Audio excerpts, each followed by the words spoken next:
എല്ലാ പ്രിയപ്പെട്ടവർക്കും ക്രിസ്തുയേശുവിൻ്റെ നിസ്തുല നാമത്തിൽ സ്നേഹവന്ദനം. ഇന്നത്തെ നമ്മുടെ ചിന്തയ്ക്കായി എബ്രായർക്ക് എഴുതിയ ലേഖനം 2-ാം അധ്യായം 1 മുതൽ 4 വരെ പ്രാഥമികമായി വായിക്കട്ടെ. എബ്രായർ 2-1 മുതൽ 4 വരെ. അതുകൊണ്ട് നാം വല്ലപ്പോഴും ഒഴുകിപ്പോകാതിരിക്കേണ്ടതിന് കേട്ടത് അധികം ശ്രദ്ധയോടെ കരുതിക്കൊള്ളുവാൻ ആവശ്യമാകുന്നു.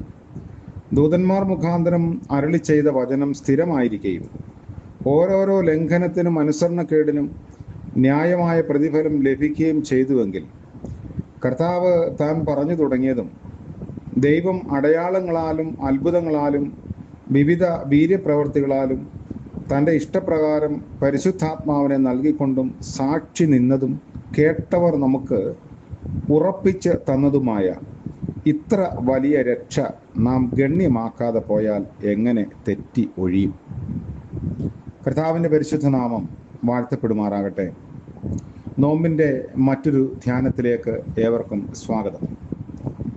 നോമ്പുകാലം ശ്രദ്ധയുടെ കാലമാണ്. തൻ്റെ മരണത്തിലൂടെ ക്രിസ്തു ഈ ലോകത്തിന് എന്ത് പ്രദാനം ചെയ്തു എന്നുള്ളതിൻ്റെ ഒരു വിവരണമാണ് എബ്രായർക്ക് എഴുതിയ ലേഖനം 2-ാം അധ്യായം.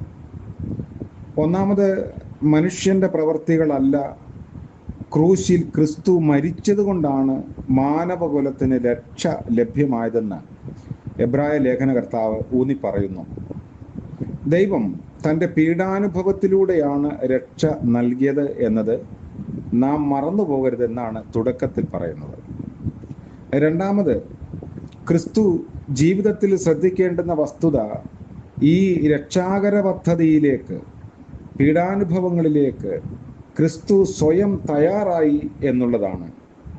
മരണം ആസ്വാദികരമാകുവാൻ യേശു തയ്യാറായത് നാം ശ്രദ്ധിക്കേണ്ടിയിരിക്കുന്നു.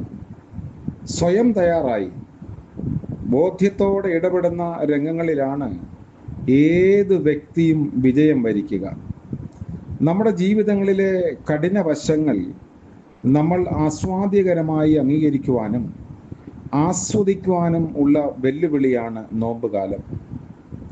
ഒരു കുഞ്ഞിനെ വളർത്തുന്ന മാതാവും തൊഴിലിടങ്ങളിലെ തൊഴിലാളിയും ഏതു മേഖലയിലെ ചുമതലകൾ നിറവേറ്റുന്നവരായാലും അത് സ്വയം ഏറ്റെടുക്കുവാൻ തയ്യാറായി എങ്കിൽ മാത്രമേ ലോകം മനോഹരമാകുകയുള്ളൂ. മൂന്നാമത്, ക്രിസ്തു ഈ പീഡാനുഭവങ്ങളെ ഒഴിവാക്കാൻ ശ്രമിക്കുകയോ ലഘൂകരിക്കുകയോ ചെയ്യാതെ അതിൻ്റെ കഠിനപാതയിലൂടെ സഞ്ചരിച്ച് തികഞ്ഞവനായി യാത്ര നിവർത്തിക്കുന്നവനാണ്. കഷ്ടതയുടെ അനുഭവ പാഠങ്ങളിലൂടെ ക്രിസ്തു പരിപൂർണതയുടെ പടവുകൾ ഓരോന്ന് ചവിട്ടിക്കയറിയതാണ്. ചുമതലകളിൽ നിന്ന് ഒഴിവാകാനോ വെല്ലുവിളികളിൽ നിന്ന് ഓടി ഒളിക്കാനോ നമ്മൾ ക്രിസ്തുവിനെ കൂട്ടുപിടിക്കുന്നുണ്ടെങ്കിൽ എബ്രായ ലേഖനകർത്താവ് നമ്മുടെ ശ്രദ്ധ ക്ഷണിക്കുന്നത് കഠിനപാത പരിപൂർണതയിൽ എത്തിക്കുന്നു എന്ന ആശയമാണ്. നാലാമത്, നമ്മൾ ശ്രദ്ധിക്കേണ്ടുന്ന വസ്തുത മരണകരമായ സാഹചര്യങ്ങളിൽ തേടിപ്പോകുന്ന ക്രിസ്തു മാതൃക വിശ്വാസികൾ മറന്നു പോകരുതെന്നാണ്. മരണനിഴലിൽ കഴിയുന്നവരെ തേടിപ്പോവുകയും തമസിൻ്റെ ശക്തിദുർഗങ്ങളോട് പോരാടുവാനുമുള്ള ക്രിസ്തു മാതൃകയാണ് തുടർന്ന് വരുന്ന വാക്യങ്ങളിൽ, പ്രധാനമായും 14-18 വാക്യങ്ങളിലൊക്കെ കാണുന്നത്. ജീവിതത്തിൽ ആശയറ്റവരെ തേടിപ്പോവുകയും ജീവന്റെ സന്ദേശം അവരിൽ എത്തിക്കുകയും ചെയ്യുക എന്നത് സഭയുടെ ദൗത്യമാണ്. അവൻ്റെ ദൗത്യം തന്നെ പരീക്ഷിതരോടും പതിതരോടും സഹായഹസ്തം എത്തിക്കുക എന്നതായിരുന്നു. ലോകം ഓർത്തിരിക്കുന്ന ജീവിതങ്ങൾ ഏതാണ്? സമൂഹത്തിലെ ക്ഷീണിതരെ തേടിപ്പോവുകയും അവർക്ക് സ്നേഹം പകർന്നു കൊടുക്കുകയും ചെയ്തവരെയാണ്. നൊമ്പരപ്പെടുന്നവരോട് പങ്കുചേരാനാണ് ഈ നോമ്പുകാലം നമ്മെ ആഹ്വാനം ചെയ്യുന്നത്. കുന്തിരിക്കം വനമേഖലകളിൽ ശേഖരിക്കുന്നത് കുന്തിരിക്ക മരം മൊത്തമായി അഗ്നിക്കിരയാക്കി അതിൽ നിന്നും പുറത്തു വരുന്ന മരക്കറ ശേഖരിച്ചാണ്. സുഗന്ധം പരത്തുന്ന ജീവിതമാകണമെങ്കിൽ ഒരു അഗ്നിശോധന കടന്നാലേ സാധ്യമാകൂ.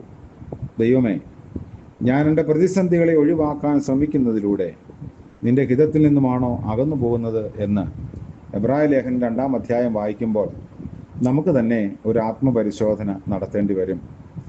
നമ്മൾ വായിച്ച വേദഭാഗത്ത് പറഞ്ഞു നിർത്തുന്നത് ഇത്ര വലിയ രക്ഷ, ഇത് അനേക സാക്ഷികളിൽ നിന്ന് നമ്മൾ കേട്ടതും കണ്ടതും നമുക്ക് ഉറപ്പിച്ചു തന്നതുമായ കർത്താവിൻ്റെ ക്രൂശിലൂടെയുള്ള രക്ഷയെ ഗണ്യമാക്കാതെ പോകരുത് എന്ന ഓർമ്മപ്പെടുത്തലാണ്.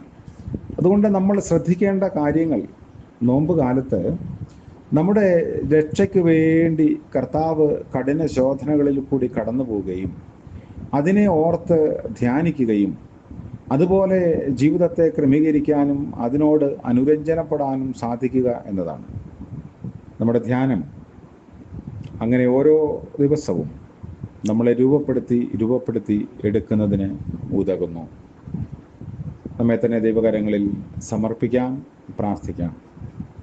ഞങ്ങൾക്ക് വേണ്ടി പാടുകൾ സഹിച്ച രക്ഷകനായ കർത്താവെ, മനോഹരമായ പുതിയ ദിനത്തിനായി സ്തോത്രം. ഇന്നത്തെ പകൽക്കാല ജീവിതത്തിൽ അങ്ങയുടെ സാക്ഷികളായിരിക്കാൻ ഞങ്ങളെ ഇടയാക്കണമേ. വരാമായിരിക്കുന്ന ആപത്തിൽ നിന്നും അനർത്ഥങ്ങളിൽ നിന്നൊക്കെ വിടുവിക്കണമേ. ഞങ്ങളുടെ യാത്രകളോട് കൂടെ ഇരിക്കണമേ. ജോലി ചെയ്യുന്ന ഇടങ്ങളിൽ ഉത്തരവാദിത്വത്തോടെ വിശ്വസ്തയോടെ അത് നിർവഹിപ്പാൻ ഞങ്ങളെ സഹായിക്കണമേ. പ്രഭാതം മുതൽ പ്രദോഷം വരെയും അവിടുത്തെ സാന്നിധ്യം കൊണ്ട് നിറയ്ക്കണമേ. ഇന്ന് ജന്മദിനം ആഘോഷിക്കുന്നവരെയും വിവാഹ വാർഷികം ആഘോഷിക്കുന്നവരെയും ഓർത്ത് പ്രാർത്ഥിക്കുന്നു. കർത്താവെ, കരുണയുടെ നാളുകളിലൂടെ ജീവിപ്പാൻ എല്ലാവരെയും സഹായിക്കണം. ആവശ്യങ്ങളിൽ കൂടെ ഇരിക്കണമേ. യേശു മശിഹ മൂലം പ്രാർത്ഥിക്കുന്നു. കൃപയോടെ കേൾക്കുമാറാകണമേ. ആമേൻ. നമ്മുടെ കർത്താവ് യേശു മശിഹായുടെ കൃപയും കരുണയും നാം ഏവരോടും കൂടെ എന്നേക്കും ഉണ്ടായിരിക്കുമാറാകട്ടെ. ആമേൻ.